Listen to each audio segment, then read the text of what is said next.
Baik para jamaah sekalian, waktu kita tidak banyak, jadi tadi boleh dibuka termin pertanyaan ataupun tanggapan. Kita punya waktu sampai jam 4, ya 10 menit lagi. Berarti saya cuma bisa kasih 2 penanya dengan waktu penanya masing-masing 1 menit atau 2 menit. Jadi jangan panjang-panjang. Dipersilahkan. Dengan siapa? Habib? Abdurrahman Sahal. Kiai Abdurrahman Sahal. Habib oke? Okay? Kiai Abdurrahman Sahal. Taib satu lagi. Ustaz Nawawi dari? Taib. Silakan perkenalkan dirinya. Tolong jangan lebih dari 1 menit karena waktu kita tidak sampai 10 menit. Kita berikan nanti untuk kedua beliau untuk menjawab. Silakan.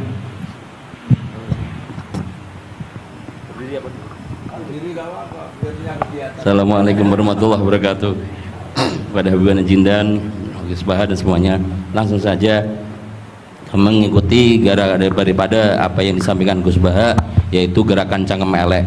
Alhamdulillah tempat kita di daerah Bogor khususnya bertempat yang berseberangan dengan beberapa faham yang macam-macam, dan itu mustajab gerakan Cangkem Elek untuk menghadapi mereka ngoten Gus. Terus kulot dia nyuwun ijazah terus mewakili sedaya, dan yang kami kalih mumpung teng mriki kan ingkang didhawuhaken Gus Bawau fasilitas dinggo fasilitas nyuwun fasilitas ijazah ngrungokke tafsir Jalalain ingkang teng YouTube. Terus nyuwun ijazah ingkang kathah niki. Ambil jasa yang banyak, fasilitas dari apa yang jadi tadi disebutkan beliau, fasilitas, masyhad dan semuanya. Jadi kita memiliki cara fikir yang enteng, yang enak. Dan mumpung wonten ijazahipun, nggih kula suwun ngoten Gus Bang. Ngoten cekap semanten. Assalamualaikum warahmatullahi wabarakatuh.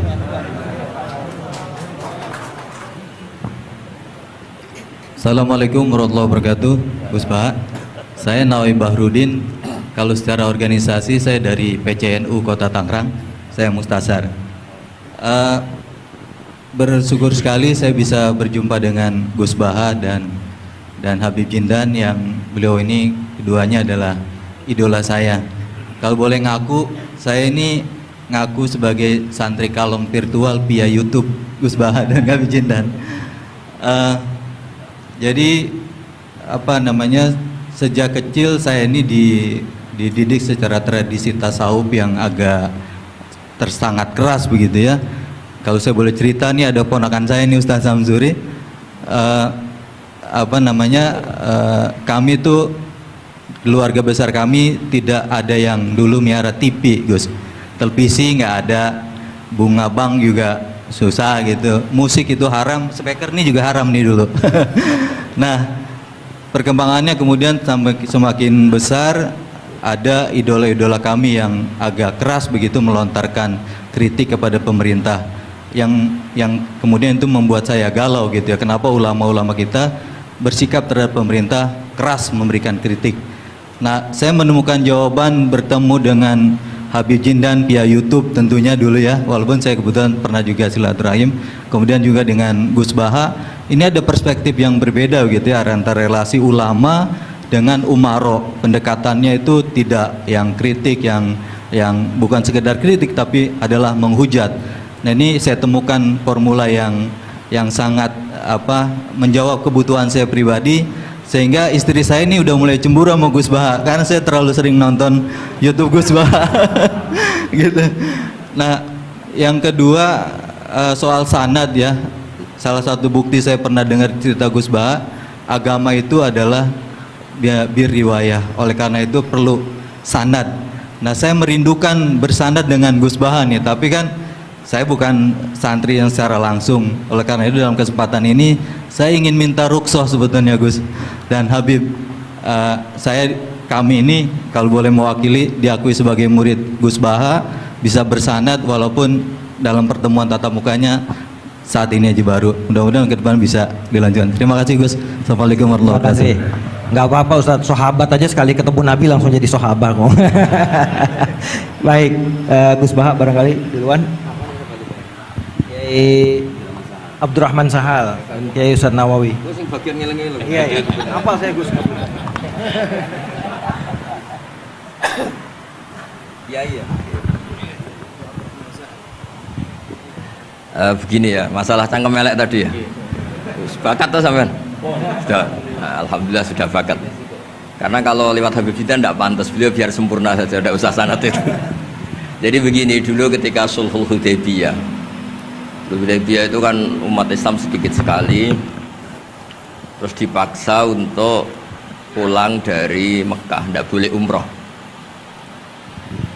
Terus sahabat berkomitmen berani mati bela-belain Rasulullah SAW.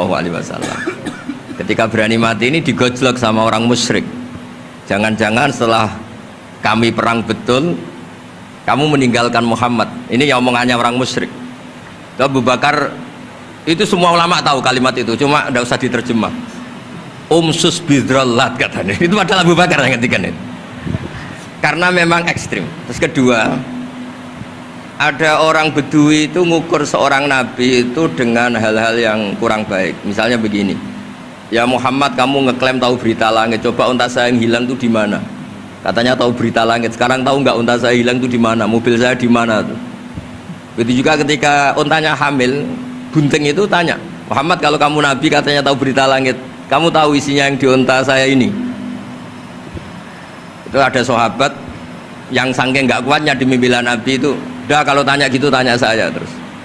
Terus si tadi orang tadi dibilangin sahabat, nazauta 'alaiha fakanat minha sakhlah.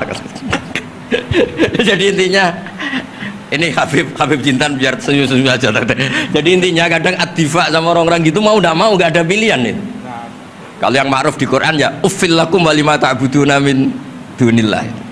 Jadi ketika Nabi Ibrahim, ini sering saya patah-patah supaya tidak paham semua karena ini sanad kurang baik, tapi kebutuhan gitu. Biasanya yang minta itu yang jenisnya ya, seperti ini yang sudah cangkem elek cuma butuh legitimasi gitu. Jadi dia butuh nggak tanggung jawab, dilimpahkan ke saya. Kalau saya kalaupun salah kafaro saya banyak. Saya kan ngapalin Quran. Kalau orang itu hafal Quran, inna wa ta'ala la yu'adzibu qalban wa al Quran. Kalau kamu sekali salah, adabnya banyak. Kalau saya punya penawar banyak itu. Jadi faja'alahum judadan tadi. Siapa yang memecahi berhala ini? Kata Ibrahim, ya yang bawa kapak. Kenapa mecahin? Mungkin sentimen dia ingin disembah sendiri katanya. Tanya yang bawa kapak. Kata orang-orang kafir, kamu kan tahu berhala itu tidak bisa ngomong, masa disuruh nanya gitu. Otak kamu di mana? Nggak bisa ngomong, nggak disuruh nanya. Otak kamu di mana? Terus Ibrahim balik ngendikan, balik mengatakan uffil lakum, otak kamu lalu di mana? Kayak ditanya aja tidak bisa jawab kok kamu sembah. Jadi di beberapa kesempatan sahabat belain Nabi sampai gitu. Jadi banyak orang Bedui, orang-orang peradaban, karena Nabi itu memang nyatanya mendapat berita dari langit, mereka terus itu dijadikan alasan. Unta saya hilang di mana Muhammad? Ini di mana? Unta saya ini hamil, itu bentuknya kayak apa? Katanya kamu tahu berita langit, masa gini aja enggak tahu? Ya terus tadi saya enggak tahu, sahabatnya mungkin kayak jenengan enggak tahu saya. Terus dia ambil, udah tanya saya aja. Nazauta 'alaiha fakanat minka minha sakhlah. Nazauta itu sudah paling anaknya ya kayak kamu lah, kamu yang nazauta 'alaiha, enggak usah diterjemah nazauta 'alaiha itu. Tapi potongan-potongan gini tahu kira nazauta 'alaiha itu kayak. Artinya ya memang dalam banyak hal memang nggak bisa dihindari hal-hal seperti itu. Ya tapi tentu yang suasananya ilmiah, bukan hadun nafsi ya. Suasananya yang ilmiah bukan apa? Hadun nafsi. Karena kadang-kadang memang mau tidak mau kayak ya tadi orang-orang yang menghujat Nabi, orang-orang yang apa itu. Kadang-kadang paling efektif itu ya jawab seperti itu. Ya, jawab seperti itu. Itu sudah berapa tadi? 3 kan? Nah, itu bukti bahwa kadang-kadang itu nggak ada pilihan dalam menjelaskan. Ya, tidak ada pilihan dalam menjelaskan. Ya, maksudnya seperti itu, tapi tidak tahu saja. Daripada anggap Wijidan kan kasihan. Saya aja yang jawab. Nah, terus tadi yang Jalalain rutin sanad saya memang sebetulnya kalau saya boleh milih di mana-mana sanad tuh ngajinya utuh. Saya dulu ngaji Mbah Mun itu mulai Jamul Jawami, Fathul Wahab banyak. Sebagai keluarga Quran, bapak saya itu hafal Quran tuh kayak Fatihah, ma'ruf itu di daerah saya. Tidak ada orang hafal Quran kayak Fatihah kayak bapak saya itu. Makanya tradisi keluarga kami memang Quran. Terus babah kami juga dari ulama Lasem, Habib Jidan pernah rawuh di mbah saya. Kebetulan pondoknya mbah saya namanya juga Al-Fakhriyah Beb. Jadi karena kalau konstruksinya tidak khatam seperti ini namanya ijazah amma. Ijazah amma ya cukup lah buat rame-rame. Tapi secara keilmuan itu masalah karena konstruksinya belum selesai. Makanya tadi saya senang Habib Jindan ketika cerita ada orang ngajar lumak. Usul fikih itu perangkat yang mau tidak mau untuk alat tafsir. Misalnya begini, wa antasma'u bainal ukhtain, tidak boleh mengumpulkan perempuan dua yang kakak beradik jadi istrinya satu orang. Itu bainal ukhtain itu min itlaqil ba'di wa iradatil kul, yang dimaksud Allah adalah mengumpulkan dua orang yang ada hubungan mahram. Coba kalau kita misalnya bikin gerakan kembali ke Quran, berarti yang haram hanya antasma'u bainal ukhtain. Padahal yang haram adalah bainal mar'ah wa ammatiyah wala bainal mar'ah wa khalatiyah wala bainal mar'ah wa jaddatiyah. Pokoknya dua perempuan yang ada hubungan mahram tidak boleh dikumpulkan dalam satu pernikahan. Bayangkan kalau orang tidak ahli usul fikih kemudian dia mentafsirkan Quran terus dia hanya pegang wa antasma'u bainal ukhtain. Itu juga anak tiri. Ada aturannya, lafadz yang keluar karena ghalib itu tidak punya makna. Misalnya begini, anak tiri yang nggak boleh dinikahi adalah waroba ibu kumulati fi hujurikum, anak tiri yang serumah.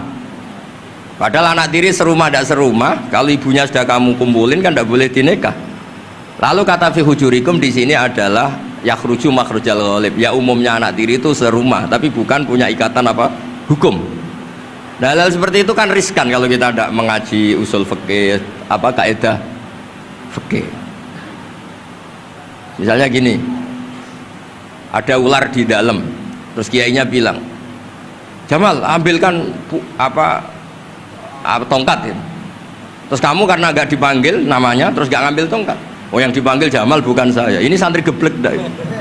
Sebenarnya kata manggil itu qaulun nabi li ahadin min ashabi itu qauluhu lil jami'. Yang hal-hal yang baik, yang darurat, siapapun yang bisa melakukan harus melakukan itu meskipun nggak dipanggil.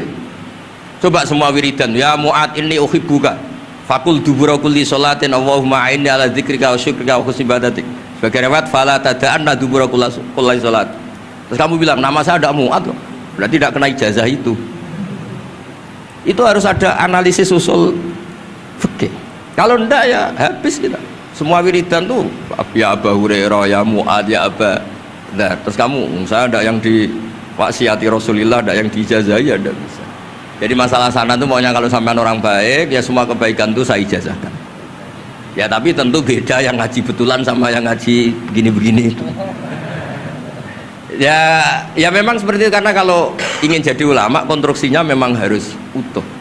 Karena tadi ada usul fikih, ada kaidah fikih, ada macam-macam kayak tadi wa antasma'u bainal ukhtain. Itu ya zaman Nabi Sugeng sudah nambahi wala bainal mar'ati wa amatiha.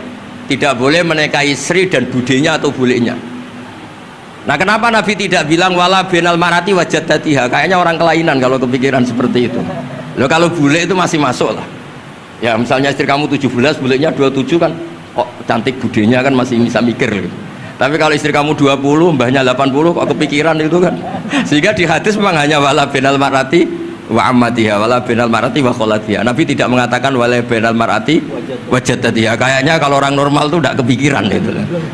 Ya tapi apapun itu nyatanya Quran hanya wa antasma'u bainal ukhtain. Itu kalau nggak dijelaskan pakai usul fikih ini min itlaqil badi wa iradatil kul secara balaghah. Ya itu kan tidak bisa. Nah, di sini pentingnya ngaji khatam. Makanya saya suka ngaji Jalalain dengan penjelasan fikih, penjelasan usul fikih karena supaya orang tuh tahu lah bahwa maknani Quran tadi seperti yang didahulukan Habib Jindan itu. Ya kalau kamu tidak menguasai betul terus akhirnya ngomong menurut saya, Quran kok menurut saya, menurut perasaan saya tidak bisa. Kata Habib Jindan kok biroi ya sudah pesan tiket di neraka. Ngeri kan? Apalagi sudah biroi dapat penghormatan, dapat uang, dapat panggung. Islam kok menurut saya. Loh ini Islam ya menurut Rasulullah, Islam kok menurut saya.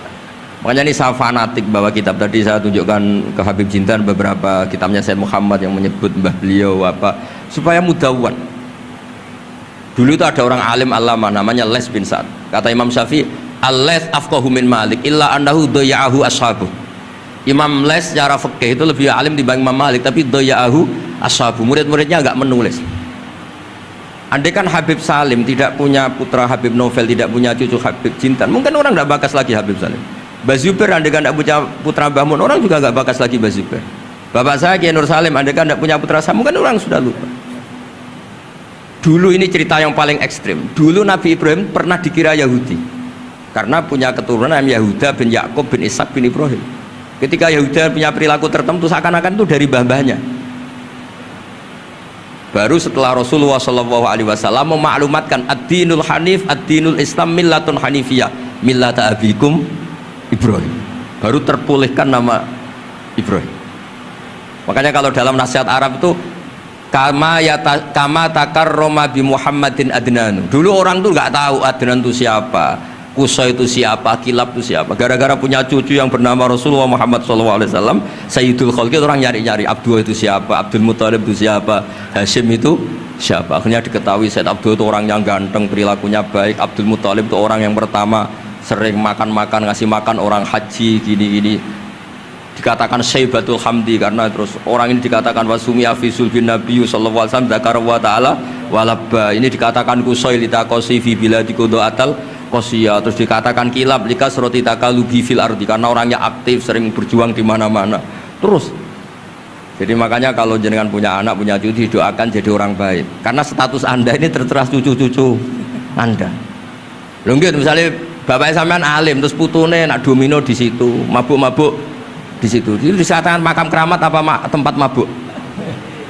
Nah, makanya dzurriyyah ini penting. Makanya ketika Allah memberi hadiah pada Rasulullah Muhammad SAW kepada semua nabi, itu disebut wa ja'alna dzurriyyatahu humul baqin. Ketika dikatakan kalimat tauhid juga wa ja'alaha kalimatam baqiyatan fi aqibi. Makanya ukuran orang baik itu ya anaknya, cucunya, apa-apanya, karena ini yang meneruskan status kita. Ya jelas ya. Itu kalau Anda ini ngaji khatam, konstruksi itu tahu. Tapi kalau tidak khatam, ya hanya modal qabilna terus. Ya tapi ya gak apa-apa daripada sama sekali. Malah yudraku kullu la yudraku. Nggih, kersane disambung Habib Jid. Mau kersane kula ngringit ikut dengarin dulu. Yang kembali ada usaha tok aja, Beb. Jenengan enggak patut yang itu. Yang sanad saja. Mboten sampun. Mboten sampun. Yang sanad ijazah amal. كما إن صحت لنا الإجازة كما أجازنا سيد الوالد الحبيب نوفل بن سالم بن أحمد بن جندان عن والده الحبيب سالم بن أحمد بن جندان عن شيوخه جميعا وعن الوالد الحبيب نوفل عن جد الحبيب علي بن عبد الرحمن الحبشي وكذلك كما أجازنا الجد الحبيب محمد بن علي بن عبد الرحمن عن والده الحبيب علي بن عبد الرحمن الحبشي وكما أجازنا شيخنا ومربينا الإمام الحبيب عمر بن محمد بن سالم حفيظ عن شيوخه وكما أجازنا شيخنا الحبيب علي المشهور بن محمد بن سالم حفيظ وشيخنا السيد محمد بن علي بن عباس المالكي والحبيب عبد القادر بن أحمد السقاف والحبيب أبي بكر بن علي بن أبي بكر بن علي بن عبد الرحمن المشهور والحبيب زين بن إبراهيم والحبيب سالم بن عبد الله بن عمر الشاطري وأخيه الحبيب حسن جميع مشايخنا فبأسانيدهم إن صحت لنا الإجازة أجزناكم في تعلم والتعليم تذكر التذكير في الدعوة إلى الله تعالى وفي أذكار سادة بني علوي وفي كل ما يقربكم إلى الله إن صحت لنا الإجازة أجازناكم بذلك.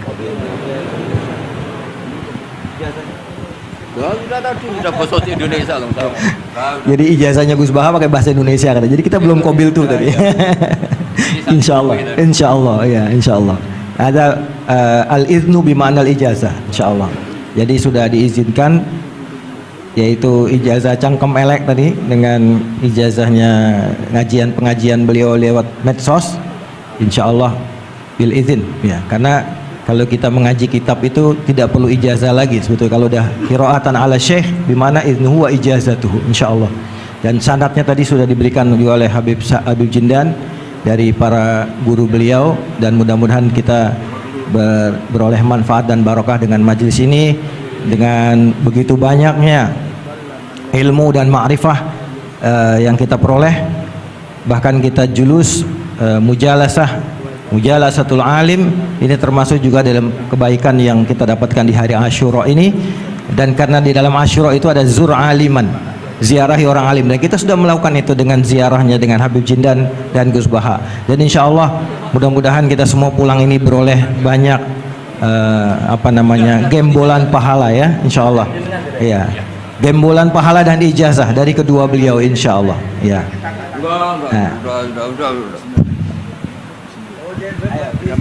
Ya. Ajazatuhum kama ajazalana syekhuna wa syekhu syekhina Maimun Zubair wa aslafuhu ila Rasulillah sallallahu alaihi wasallam. Bilna ijazah wa tasyarrafna bikum. Wa jazakumullah khairan katsiran. Kiai Yusuf Mansur mau ngasih ijazah enggak? Kali kalau Kiai Yusuf Mansur ngasih duit aja sama kita buat ongkos pulang. Setuju enggak kira-kira? Oh, setuju katanya. Baik, alhamdulillah majlis kita berjalan begitu lancar, mudah, tidak ada gangguan kendala, dan semuanya pasti karena barokah para masyayikh kita, para ulama-ulama aslafun saleh yang telah meridhoi dan ridho dengan majlis kita ini. Kita doakan guru-guru kita yang ada di depan ini, beliau-beliau semoga selalu diberikan sehat, panjang umur dalam doa, dalam memberikan manfaat dan ilmunya kepada kita semua, dan menjadikan kita semua yang ada di majelis ini juga selalu menjadi tullabul ilm yang istiqomah, yang selalu meneruskan, insya Allah kita teruskan kepada generasi penerus kita, anak-anak cucu kita, dalam tradisi keilmuan ahlu sunnah wal jamaah yang insya Allah akan selalu eksis di bumi Nusantara ini. Amin ya rabbal alamin. Saya sebagai moderator mohon maaf jika ada kalimat yang keliru dan salah. Kita akhiri dengan membaca subhanakallahumma wa bihamdika asyhadu an la ilaha illa anta astaghfiruka wa atubu ilaik. Dan sebelumnya ada pemberian cindera mata oleh Yayasan Fakhriyah kepada Gus Baha dari Habib Jindan.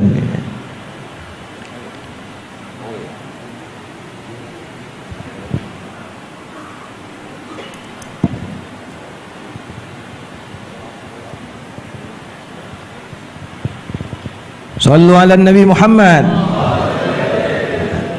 Kita senang dengan keberadaan beliau berdua ini, Masya Allah. Dan yang kedua dari Majelis Silaturahim diserahkan oleh Ustadz Mustafa Ismail. Fadhal, silakan. Ini Pak Samsuri, aturkan Pak Samsuri.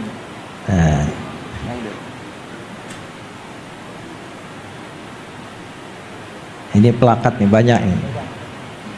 Nanti Gus Baha di rumahnya banyak pelakat ini. Mudah-mudahan lemarinya ada Gus ya buat banyak.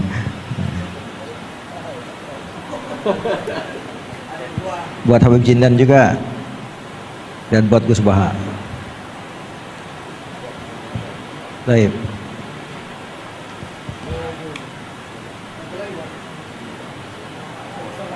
Ustaz, ya.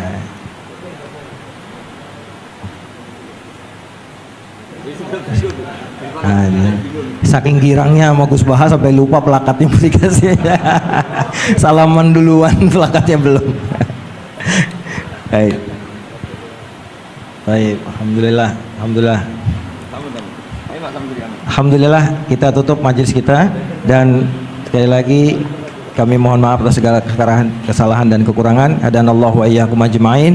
Kita setelah ini ada majelis rohah nanti dipandu oleh MC, dan saya sebagai moderator pamit diri dan alafumikum. Assalamualaikum warahmatullahi wabarakatuh. Al-Fatihah. A'udzubillahi minasyaitonir rajim. Bismillahirrahmanirrahim. Alhamdulillahi rabbil alamin arrahmanir rahim maliki yaumiddin iyyaka nasta'in ihdinas siratal mustaqim siratal ladzina an'amta 'alaihim ghairil maghdubi 'alaihim waladdallin. Niki ndherekaken permintaane Habib Jindan niki wadah kitab namanya Tasbitul Fuad. Ini kitab yang menerangkan kutbiahnya Sayyid Abdullah Al-Haddad. Di antara kitab yang sering saya baca memang kitab ini, kitab Tasbitul Fuad. Saya akan nerangkan tentang cara pandang beliau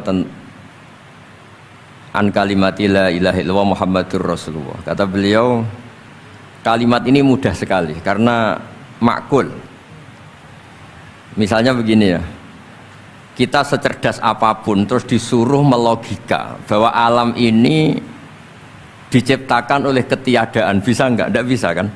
Karena hadhil maujudat, terus kita dilatih disuruh bilang khalaqahal adam, bisa enggak? Enggak bisa. Kalau hadhil maujudat mesti khalaqaha maujudun. Yang namanya maujudat mesti diciptakan yang maujud. Karena maujud pencipta disebut wajibul wujud.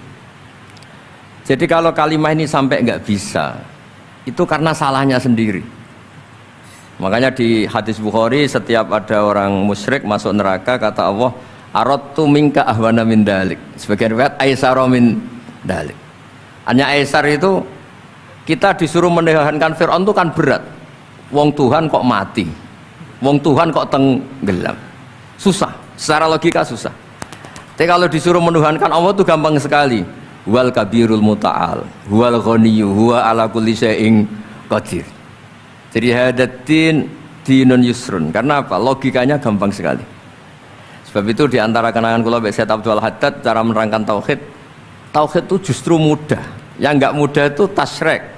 Masa Fir'aun kita samakan dengan Allah, orang yang karuan mati tenggelam, disamakan zat yang tidak akan mati. Maka ajaran la syarikalah itu ajaran yang benar dan mudah. Ini cara pandang Syed Abdul Al-Haddad. Jadi keliru kalau ada orang bilang susah Gus ngilangkan apa syirik, ngilangkan nggak ikhlas. Justru ikhlas itu yang paling mudah, karena menuhankan Tuhan yang memang seharusnya sebagai apa? Tuhan. Terus niki kalau waca beberapa dawuh Syed Abdul Haddad tabarruk mawon ya. Bismillahirrahmanirrahim. Maqala fil khaufi war raja. Ar-raja'u awsa'u minal khaufi li'anna an-nafsa maghrurah. Wa man la ma'ahu ma'rifatun bi qadri khaufi yukhsha 'alaihil inqita.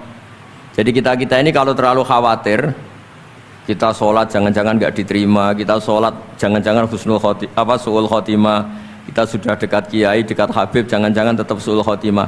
Kekhawatiran ini seperti ini bisa yukhsal inqita, bisa fisik Anda tidak kuat. Maka kata beliau, ar-raja awsa'u minal khauf. Ar-raja awsa'u minal khauf.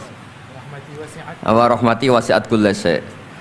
Dan ditulis di aras, inna rahmati sabaqat ghadabi wa riwayatin ghalabat ghadabi. Ya ini jadi jelas ya. Ar-raja awsa'u minal khauf. Li'anna nafsa maghrurah wa man nama'ahu ma'rifatun bi qadri khaufi yukhsha 'alaihil inqita. Waqad qila al khaufu kulluhu lirrajin war raja kulluhu lil khaifin wa tabi'atun nafsi tab'atu ma hiya min taba'id. Terusnya, jadi saya punya cerita ya. Ada orang fasik, banyaklah orang, mungkin di semua negara juga banyak. Sampai berani hidup itu kalau ngandani anak-anaknya, nak yang fasik saya tok, jangan sampai kamu. Nanti orang yang bodoh juga gitu, bapaknya agak tamat SD, nak yang goblok bapak kamu saja, kamu tidak usah ikut goblok. Ini gara-gara rahmat agama ini limangkana yarjuwah, agama ini bagi selalu yang punya rojak, tidak bagi yang putus asa. Rasulullah ketika di Abdul Yalil, ketika di Taif dia lempari batu, Malakul Jibal ingin menghabisi mereka. Tapi apa kata Nabi? Allahumma hdi qaumi fa innahum la ya'lamun. Ketika malaikat bilang, tapi mereka kafir semua. Nabi kata Nabi apa? Arju ayyukhrijawah min aslabihim ma ya'budu wa la yusyriku bihi syai'an. Yang memberanikan Nabi itu satu. Saya tetap berharap kalau bapaknya kafir, saya berharap anaknya sudah tidak kafir lagi. Jadi yang menggerakkan agama ini adalah limangkana yarjuwah, bagi yang selalu punya harapan. Jadi yang fasik ya masih sedang fasik. Makanya di doa-doa para habaib kan antuqa bilal mudhniba minna bil ghufran wal musi'a bil ihsan. Ada satu tafsir yang menafsiri ruhama bainahum yat'u salihum li taliqihim wa taliquhum li salihihim. Jadi enaklah beragama ini nak. Karena kata beliau ar-raja awsa'u minal khauf. Nggih ngoten kula kepen ngaji Habib Jinner, malah saya ngaji gimana ini kamu. Sudah cukup Habib Novel ya? Sudah. Ayo Habib Salim sekarang.